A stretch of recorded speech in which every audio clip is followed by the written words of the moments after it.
I'm Carmen. You're on my YouTube channel. I decided to make a video that I hope, at least in my opinion, will help some people answer some questions, especially those in particular that are interested in competitive shooting, no matter what it is. I mean, you could be doing your steel challenge, 22 stuff, USPSA, 2-gun, PRS, anything. It seems like even though the match setting, the competitive shooting setting, it seems to have sort of blown up a little bit in the last couple of years. It's becoming more popular, which is a great thing. I myself have only been doing it since August of 2023. But there's still a lot of gatekeeping, and it's gatekeeping whether we're talking about gear and equipment, whether we're talking about certain types of firearms, whether we're talking about skills and tactics and procedures. It's all of it. You can blame that on the blue check marks, but I'm not a blue check mark, and I don't really care what they think. So what I hope to do in this video, first of all, is I'm going to go over what I bring to matches. And maybe in a subsequent video or two, I'll go over the actual physical equipment that I put on my body, to include different rifles and my pistol, my belts, my chest rigs, and we'll go from there. So enjoy, or don't. All right, so I think the first thing here that we're gonna go over and talk about is a piece of equipment here that's new to me. Not exactly new. They've been out for quite some time, years. This is the Eberly Stock Upranger. It's a pretty clever pack, and it was designed with the competitive shooter, the photographer, the drone operator. Once you see what this thing does, you'll understand. It's not exactly, I would say, the best choice for general hiking and rucking. It can certainly carry a lot of weight. But in my opinion, I believe that, my opinion would be shared by others, and that there are better choices for that type of activity. That's not to say you can't use it. That's not to say people don't use it for that. However, in my case, I would say that a better option to organize gear and equipment and ammunition and tools and supplies for competitive shooting, for your general range day, traveling with gun-related items and things like that, as well as photography or operating a drone, things like that. I don't know that a better option exists than this pack. So I'm going to kind of parrot what some of the blue check marks like to do, and we'll do a sort of a tip-to-butt thing here. You'll notice the outside of the pack looks pretty crazy, right? So you have this hard plastic bottom, kind of reminds you of maybe a Pelican case, any type of sort of hard case, you know, Pelican Storm, Hardig, Condition 1. It's a hard protective bottom on this. And it's on the outside. That's because the inside here is the inside. We'll get to that in a second. Starting out here, I'm going to go over what I got. I'm not going to take everything apart. It's unnecessary. You can get a pretty good idea of what I got going on. Currently have my little cell phone holder here that I use to record the intro to this video. But right here I have my Vortex Radian carbon tripod. I have Arca Swiss rails on my primary rifles, so it is used for shooting. However, I would say for the most part, in my case, I am using it for other tools, spotting scopes, rangefinders, cameras, things like that, to assist me and others during different types of shooting matches. Also, I have recently been recording my footage. If you're on this channel, it's probably quite clear. So I've been assisting my good friend Derek from Delta 6 Rifle Training with, again, gathering footage, him, me, other people, products, stuff like that. So it's a tripod. It does tripod things, right? What you see here is it looks like it's stuffed behind this little pouch here. This side thing, actually I'll use this side because it's easier to see. You have 3 external pouches, but this is actually a panel that unclips and is removable. I currently have my data book stuffed back here. A data book's a data book. We won't really go into specific product choices here, like why I got this data. It's a data book. You know, you can, whether it's a range day, you're working on gathering some dope for a long-range precision rifle, you've created some sort of drill for yourself and you'd like to track your progress, it's a data book. And these outside pouches, I have various things. Again, I won't dump everything out, but for instance, little Pelican, extra batteries, stuff like that. I have spare bolt carrier group, I have lube, I have cleaning tools, I have optic adjustment tools, punches, different things like that, spread out through these external pouches, easy to access, and they're right there. And like I said, this comes off. So you can see here, it's up nice and tight against the side. Over here, I have tripod stuffed in there. Now we'll get into the magic though. So usually you drop your backpack on the back, right? Well, per the product page on Eberly Stock, and I'm just gonna parrot what they said. The guys that designed this thought about that. You take off your pack, you drop it on the ground, it's gotta be back down, and then you access your pack. Well, this is my house, winter in Pennsylvania, and it's been warm the last week, so warm and rainy. It's a disgusting mess. Yes, our equipment should be able to handle a little bit of bad weather, but you know, you show up to a 2-gun match, it's probably necessary to intentionally get all your crap dirty, right? So they created that hard bottom that we just looked at. It sits on the hard bottom. You access the main compartment of the pack, the side that goes against your back. Again, real quick, since we can see this here, I said before that this carries weight very well. This thing weighs probably 50, 60, 70 pounds right now. You'll see there's a lot of stuff in here. Ammunition, magazines, tools, spotting scopes, rangefinders, all that kind of stuff. But there's probably better choices to put 70 pounds in to hike through the wilderness, right? However, it's very comfortable to throw on, to go stage to stage, to go from your car out to the shooting spot with your buddies. Just keeping your stuff organized. And I'll start at the top compartment here. Again, this is all a personal kind of setup here. You can do whatever you want with a backpack, right? Everybody's always like, you know, how should I organize my stuff? Get all your stuff, throw it in there and figure it out. That's what I did, right? It's not really a right answer to those sort of questions. Here, I keep my GoPros. I have a couple different GoPros. I like to get footage from my matches for other people to see, but I'd say mostly for me, because when you record yourself, you can go back over the stuff. You know, I'm having a problem with my pistol grip. Recently, I had an issue where with the pistol, I was inadvertently dropping the magazine with my support hand because my grip was falling apart after transitioning in multiple shots, something I had to work on. Well, you can see that in video. That's why I like to record myself. Kind of a personal after action thing that you can review and send it to a guy that's better than you. I do it all the time. I have several buddies that I consider to be overall better or more experienced shooters than me, and it's great to be able to go, hey bro, check out my footage. What do you think of this? What do you think? I've been working on my draw and presentation, you know, and now you got video. So we'll open this up here. It's kind of like an office, right? A whole lot of different compartments, a whole lot of different stuff going on. So we'll start with this top flap here. You can see it's covered in moly. Again, it's a personal choice what you want to do with this sort of stuff, right? I have chamber flags, a couple extras, you know, different charging cords for my GoPros or for other shooting tools. I keep some spare batteries and some charging packs. Keep my gloves here. Basically stuff that you want right away. Hey, I'm putting all my stuff on, got my gloves right here. Need my chamber flag. Little flashlight, Walmart, whatever. But I guess the sky's the limit. I would say it depends on how you have this set up in here. You know, you probably don't want huge bulky pouches, but there's nothing that says you couldn't put a pouch here, maybe for a Kestrel ballistic meter or a weather meter, for a rangefinder, a shot timer. I've seen that.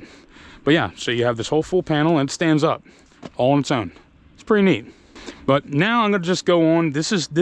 What you see in here stays in here full time.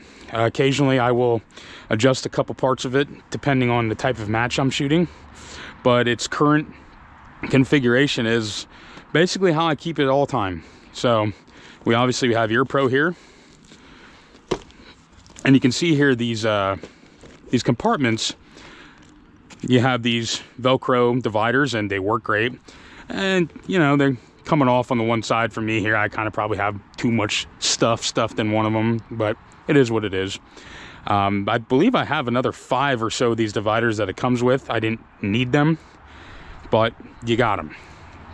So on this side here, these are from Save Your Equipment. I keep ammunition in here. They are not expensive. I think you get 4 or 5 of them. They come with little patches. Pretty cheap. Amazon. Seems like a quality pouch. It does what a pouch does. It holds stuff. In this case, I have loose 124 grain 9mm. This one here, I currently have 55 grain 5.56, 2 300 rounds in each of these. Great if you need some extra ammo at a match, or some of these matches you might shoot afterwards, you know. Match is over, you hit the long range, maybe get some new dope, check a problem you're having. I got extra ammo. Pistol magazines, rifle magazines, I currently have a drone in here. And all the things that I use for the drone. Again, I like to get footage of the matches and of my buddies. Kind of, I guess, help sell the idea of shooting competitively and testing yourself and testing your skills. Because, frankly, I have a little bit of a backyard range here, as you can see. I'd say it's primarily a pistol range. But I'd say most of my growth as a shooter has definitely occurred in the last 6 months. Just shooting these matches, being surrounded by people that are not as good as me, better than me, and getting footage, trying to share it out. Hopefully push people to push themselves. But again, you know, we got iPro and my spotting scope. This whole side here is mostly just camera equipment, different attachments, you know, to attach my spotting scope. And I have my Vortex binos here, the Furies. Again, all different attachments for that. But that's honestly it. This isn't a complicated thing here. You can put whatever you want in here. You can set it up however you need. And I'd say you have plenty of space. I have everything that I need in this pack to shoot USPSA. I have everything I need to shoot, you know, a 2-gun or a long-range rifle, you know, one of these skills matches. If you're local to Pennsylvania, you're probably familiar with the IWI gas gun challenges. They used to have the Geisley gas gun challenge. Some of the clubs, particularly like Ackland, down by Christiana, they do a 2-gun. So I have everything I need for those 2 primary firearms. And I don't got to change anything. Maybe I change the rifle, but you're not changing the mags. I'm pretty much exclusively a 5.56 shooter at this point. I don't currently have a long-range bolt gun or anything like that yet, but we'll get there. Everything's here. Everything you need. You want to get out your binos, you know, range something, check out, you know, the targets. They're given a match brief, you know, you can, or a stage brief, and you've got everything you need. Maybe it stays in your car. Open up the back seat, open this up, put on our belt or however we're running the match, and grab the magazines that we need, grab the spare ammo we need, grab the tools we need, close it up, and we're ready to go. But this is the Eberly Stock Upranger. Fantastic. Plenty of room for activities, as they say. Plenty of room to keep yourself and your equipment organized and protected. And honestly, it's just a really great idea and a great design. It's really nice having that hard bottom. I could actually take this off of this wire spool here, throw it in the mud, and nothing in here is going to get mud on it. You know, electronics, optics, things like that, drones. It's all protected. Really nice bag. Not the cheapest bag in the world, and you don't need this bag. But the point of this isn't about the bag as much as it is what do I need at a shooting match. You know, obviously there are a couple preliminary questions that will precede that question. What type of match are you shooting? What type of range day are you planning with yourself or your buddies? But I had a problem where, as time went on and as I started shooting more matches, that I realized I needed some more stuff, and I was carrying everything around in a little day pack and a second day pack and a duffel bag. Well, I grabbed a pack that can handle all my stuff, and it stays in here full time. It stays organized. You go and you shoot a match, you come home, take your mags, reload them. If you use some of your loose ammo, reload it. I showed you earlier, I got this full of 55 grain. Well, maybe next weekend I am shooting a precision match. I want to be stocked up with 77 grain. I pull this one out, I throw in my little pouch of extra 77 grain, and I move on. So real quick, I'll just go over a general, I guess, equipment list. I'd say that what I'm about to say could probably apply to most of your 2-gun, your 3-gun, your USPSA, PCSL. I have 6 pistol magazines. I have 12 rifle magazines. In my case, I actually have 2 separate sets of magazines. These are full of 77 grain. Again, because I do shoot some of these more precision-oriented matches, and the more efficient and more capable ammunition is needed at times. But I have all the magazines that I need. I have the loose ammo like we were talking about earlier. I have my eye pro, my ear pro. I've got a spotting scope. I have a pair of binoculars. And again, this is kind of a mixed bag, no pun intended, but we have a tripod, again, for shooting, but also camera equipment. So clearly this setup can sort of accommodate more than one use. And that's the kind of stuff I like. It's always a shame when you get a nice piece of equipment and it can do one thing. And, you know, if it does one thing very well, that's great. But I can dump all this out and I can become a photographer next week and carry all my stuff around and have it protected, have it easily accessible. So rifle magazines, pistol magazines, extra ammo. I'd say it'd be good to have some note-taking gear, pen and pencil, maybe a Write in the Rain pad.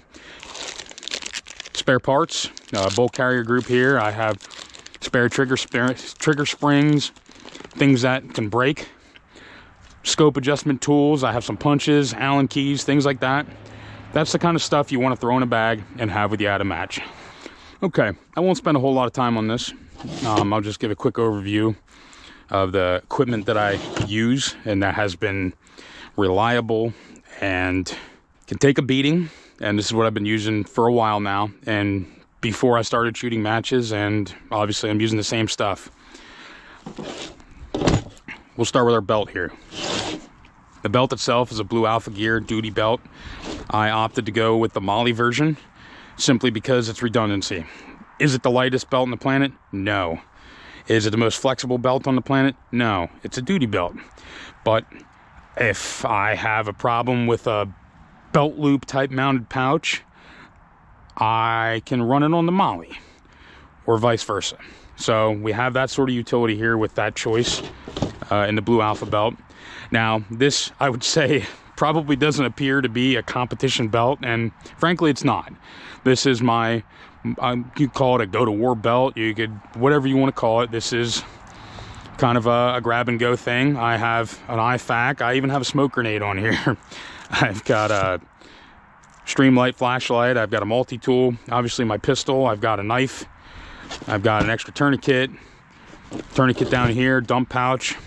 3 pistol and 2 rifle. Again, not super lightweight, but very comfortable. And this is what I've been using. So, you know, is this what you would want for a race gun type thing? You know, one of these ultra serious competitors? Probably not. That's a little bit of a different world, and the equipment's a little bit different. But use what you got, right? I'd say most people, you'd probably be happy with one solid setup that maybe can do a few things really well instead of one thing super well. And that's what we got here. I ran this belt at a 3-mile running gun about a month ago. It was comfortable all day long. I have no problems. The inside here. So this is your standard two-piece type belt situation where around your pants you would wear another smaller belt. That would be the loop side. And then you would attach this belt to the loop. I personally like having the belt pad. This goes over your clothing, and it's especially useful in if you live in a place like I do in Pennsylvania, where you actually experience winter and a cold fall, where I might be wearing layers. So I can put this belt over top of my layers, and it is as solid and as sturdy as if it were directly attached to the inner belt that comes with it, I guess as Blue Alpha intended. But the inner belt pad here is from Wilder Tactical. There's several companies that make this sort of thing. I picked Wilder Tactical. No particular reason. I will say that in the past, I used a very, very similar offering from HSGI. The fit and finish of the Wilder Tactical pad here, I am going to say, is superior. The stitching is nicer, the way it's put together is nicer, but neither of them offered me any sort of issue, caused any issue rather. I just switched over to the Wilder Tactical, plus it's cool, it's got multi-cam on it, right? Everybody likes camo. But that's it. My pistol and rifle pouches are from Direct Action Gear. They're absolutely fantastic. Little joke I like to tell is that I call it the HSGI Taco 2.0 because it is a very, very similar design and concept. Multiple types of magazines, sizes of magazines. You can adjust the retention. You could put a single stack 1911 magazine in here and tighten it up, and it would have the same amount of retention as the Glock magazines. So, utility. I like utility. Some people don't. Again, with utility comes a little bit of weight and a little bit of bulk. Gyms exist, right? Gyms exist. So this is my gun belt. This is what I have ran at 2 guns, at running guns, at... Yeah, this is it. Do you need a smoke grenade? Probably not. But I got a smoke grenade. I think everybody should have a smoke grenade. Now, this little piece of equipment here, I will admit right off the rip, I am a fanboy. I think this is a wonderful design. I think it is a very intuitive and interesting take on a classic design, a bandolier. Men in war and combat and other things, hiking, traveling, adventuring, have been using bandoliers for various things for a gazillion years. Well, this is a bandolier for shooting. The bandolier itself, the platform that you're looking at here, is from IC13 Industries out of Lebanon, Pennsylvania. They offer these with kits with a couple different pouch setups, SMG, you know, your stick mags for your pistol caliber carbines, or even just a handgun. You know, some guys like to reload off their chest. Maybe your use case demands that, and you can do whatever you want with it. I personally, just because of my love for the Direct Action Gear pouches, I opted to just use the IC13 platform. They call it the invert, and add my own pouches.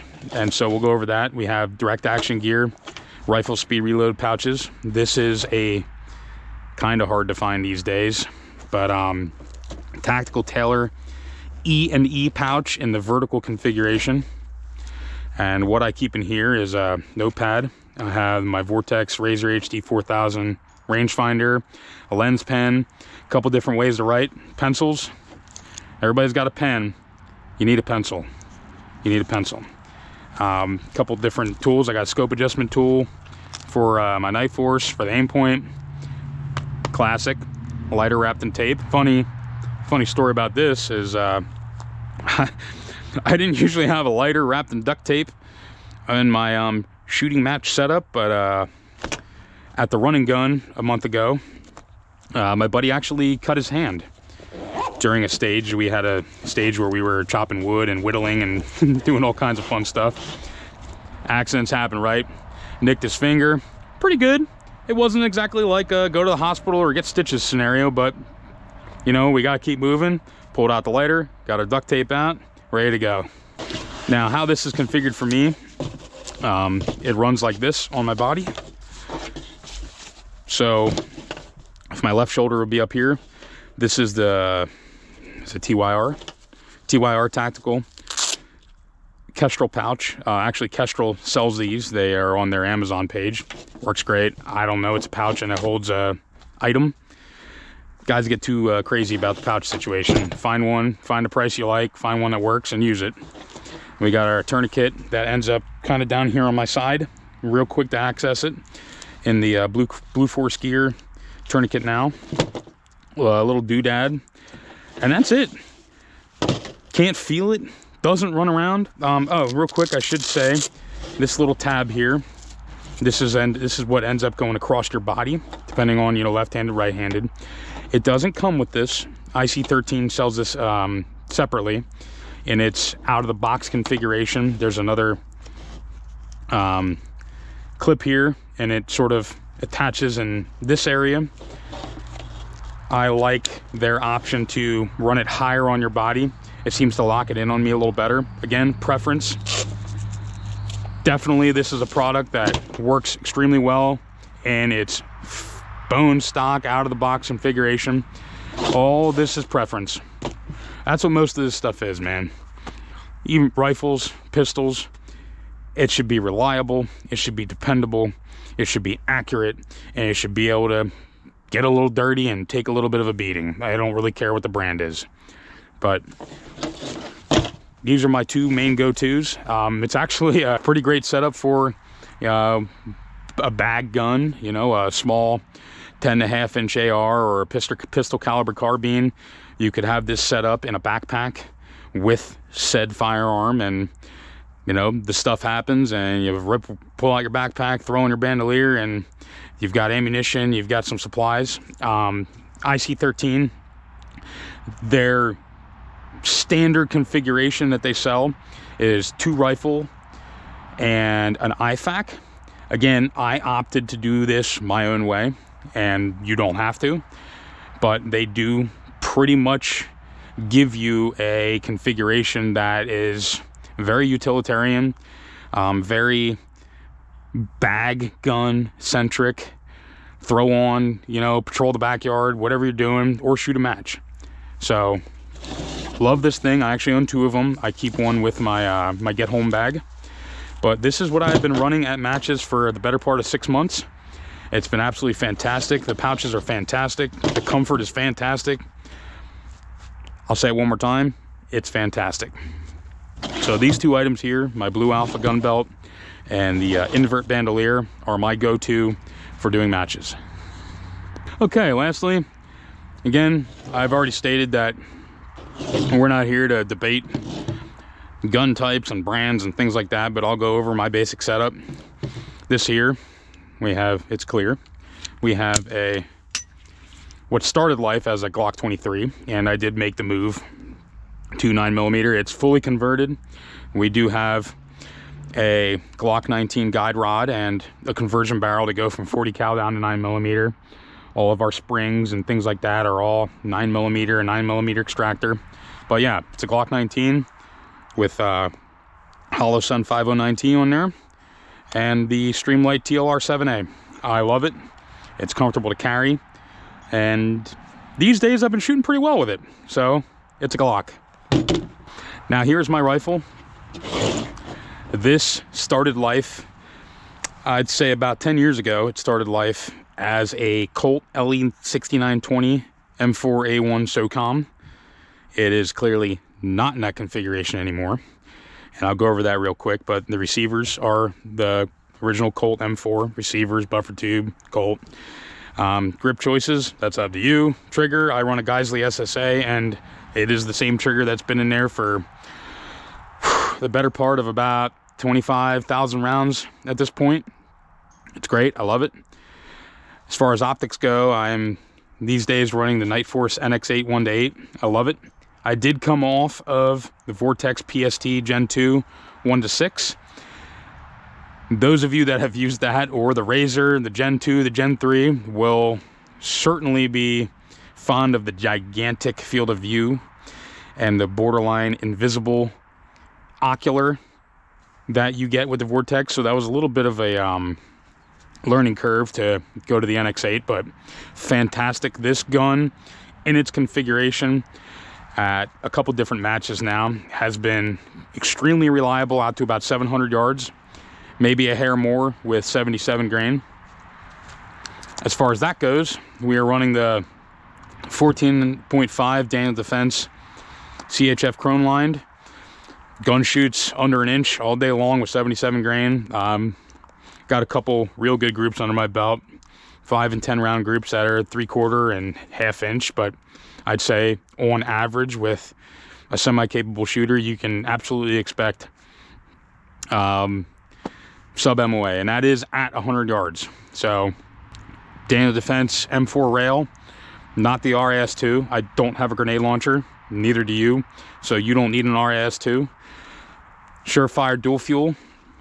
Again, some of the matches I've been shooting are night matches, white light specific. The head is a Well-Tool LH1. Yes, made in China. And I guess you could say when Surefire can figure out how to make a really good light head, I'll stop using the Chinese one. But this has been absolutely fantastic. It has lived next to the War Comp for the better part of about 10,000 rounds now. No issues whatsoever. 100 Concepts light cap. Surefire switch, burn-proof gear, rail wrap. These rails do get a little warm, and I don't know, it's a comfort thing, and I like it, and it's cool. We have an offset aimpoint T2 on the Arasaka offset mount. I currently prefer the 35-degree configuration, but the cool thing about this mount is the spacer here can be flipped, and this can go in a 45-degree configuration or 35-degree configuration. And on that point, on what I call my SPR, I'm running a Night Force 2.5 to 20, and due to the windage knob and the size of the objective, I actually have to have the optic a little bit further forward and running in the 45-degree configuration to clear the objective and the windage knob. So I would prefer 35 on everything. It's really great. It doesn't require a whole lot of cant when you turn the gun, but these are preferences. Everything I'm telling you is a preference. And that's pretty much it, man. We are running the Superlative Arms bleed-off gas block. I have a Daniel Defense BCG. This one in particular is, again, probably pushing about 10K. The receivers are much older than a lot of these parts, but this is what I've been running for 2-gun. I've been running this for your various long-range skill type matches, run around, close range, night shoots. This is my go-to rifle and has performed extremely well. Recently, the only failure I've actually had is the latch here on the Voltor Gunfighter. This is the Voltor BCM Gunfighter 2, back when it was both of those guys working together. The roll pin rusted out recently and fell apart, so easy. Get roll pins, be able to fix your stuff. But yeah, this is extremely accurate rifle, extremely soft shooting, extremely reliable. Do you need to make a parts list and copy this and spend whatever it costs? I don't know what it's up to now. I mean, you know, you see the glass and stuff like that, but the point is that you should build yourself a rifle that you would willingly and happily grab if and when you needed to, when you needed it the most. And that's what I built myself. Turns out it's quite the rifle, and it's been working very well for me. But yeah, get you a BCM. There are some of the higher end options from even companies like Palmetto State that have been proven to be pretty reliable and more than accurate enough. On the accuracy note, we should never forget that the contract for the M4A1 for the United States government and the military stated a minimum of a 4 MOA capable rifle at 100 yards. That's 4 inches. That's 8 inches at 200 yards. So if you can pull that off, you're pretty much going to be okay with whatever you got. But buy a quality firearm, train with it, push it to its limits, see where it fails, if it fails, and move on from there. These are all preferences. These are all personal choices. I run metal mags. I run P mags. These are Duramags. I have OK Industries. I mean, I'd say the quote of the day would be run what you got and figure out where you got to make a change. Don't look at a guy with a Knights Armament SR-15 and say, I need that. First of all, you ain't finding one, but even if you did, is that what you need? It's a great rifle. I wouldn't turn it down, but there are rifles at half the cost of that are going to perform the same. So you could put this together minus the optics for probably less than a couple grand, and you'd be experiencing, you know, the same success that I have been experiencing. And that's pretty much it. So I guess the ultimate point of this is stop just buying stuff. Put your equipment on, do dry fire, run around your yard, run around the woods with your buddies, get on practicescore.com, find a local match, test yourself, test your skills, get somebody to hold a camera in your face so you can look at yourself after the fact and see where you're making mistakes, see the things you got to work on, and be better. Go outside and be better. Owning a firearm doesn't mean anything. There are millions of them in the United States. And I can tell you now that it's very easy to see who sits in a tree stand twice a year and who trains when you come to these matches. But the point is that that guy that only sits in a tree stand a couple times a year can easily end up middle of the pack with some time and some effort. Go run your stuff. Go shoot a match. Go have fun. Go be better. Go outside.